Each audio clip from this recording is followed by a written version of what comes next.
And what exactly is the case against Scott Morrison? I don't get it.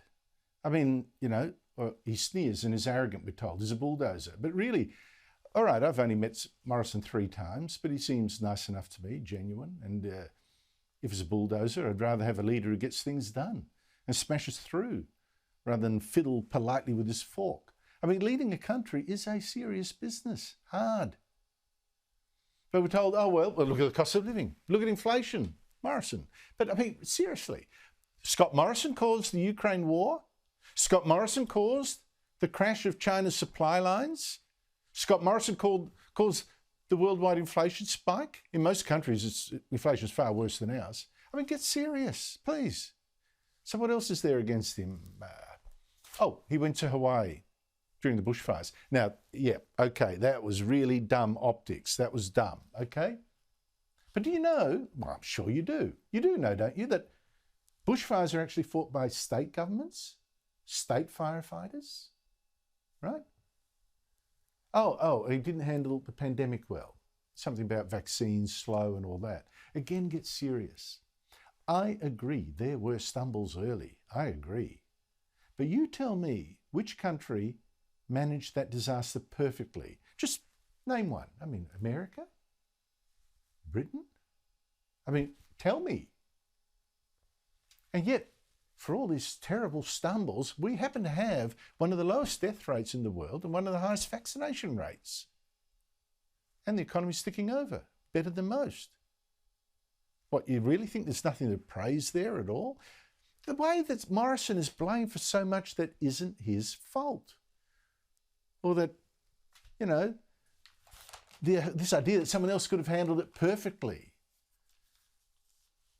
All right, you know, if blamed for so much, he's spent too much. But Labor promises to spend even more. He didn't fight the culture wars. Yeah, but Labor would be even worse. He gave into the global warming scare, correct. But Labor again would be worse. And he didn't reform industrial relations. I'm very sad about that. But again, Labor promises to go backwards. So what exactly is the case against Morrison? I mean, look at the unemployment figures today. Down to a record not seen 38 years. Just 3.9% of Australian workers unemployed. This is one of the most important things you can do for a country, you know. Give people work, a job, an income, a reason to get out of bed, a meaning to their lives, self-respect.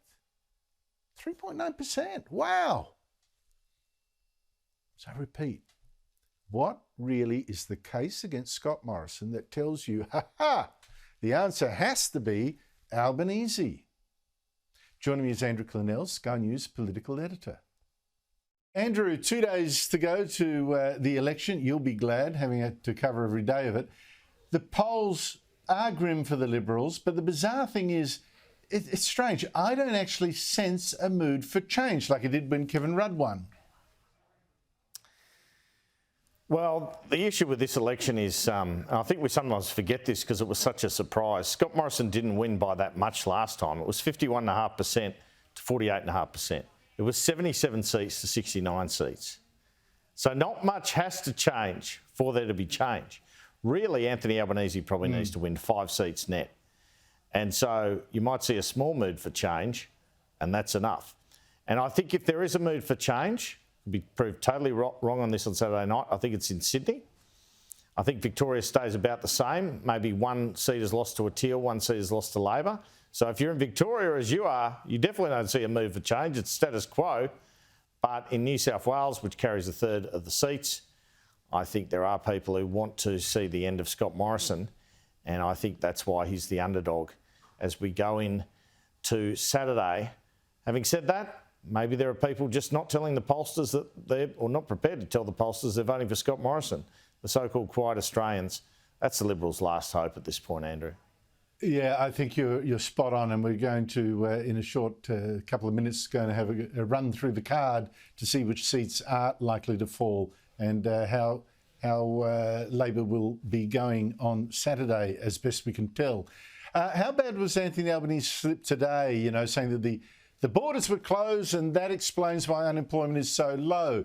You know, if we put TV clips of all these stumbles together, as I've just done in just before you came on, you would assume that this is a guy that's simply not on top of his brief. Is that picture fair? Well, I think to some extent maybe it is, but he might also just freeze under the spotlight. I mean, the bizarre thing about it was he went fine at the National Press Club yesterday, that sort of forum. He goes well in the Parliament. He's a good parliamentary performer. Not that anyone watches that, although a few do, thankfully, for Sky News' sake. But when it comes to that press conference environment, geez, he or that particular interview.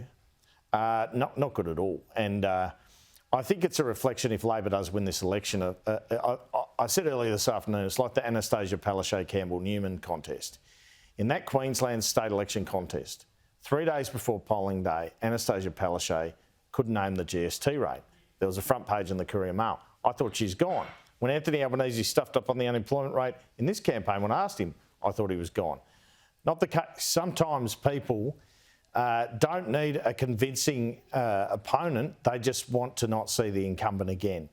And that's the danger for Scott Morrison here, that any distrust around Albanese about his ability to remember details or facts when he has to is overtaken by ill feeling towards Scott Morrison. And that, of course, relates to the vaccine rollout, its pace, his handling of the fires, him being slow on floods funding, all that sort of theme, and him being on TV for 3 years, really.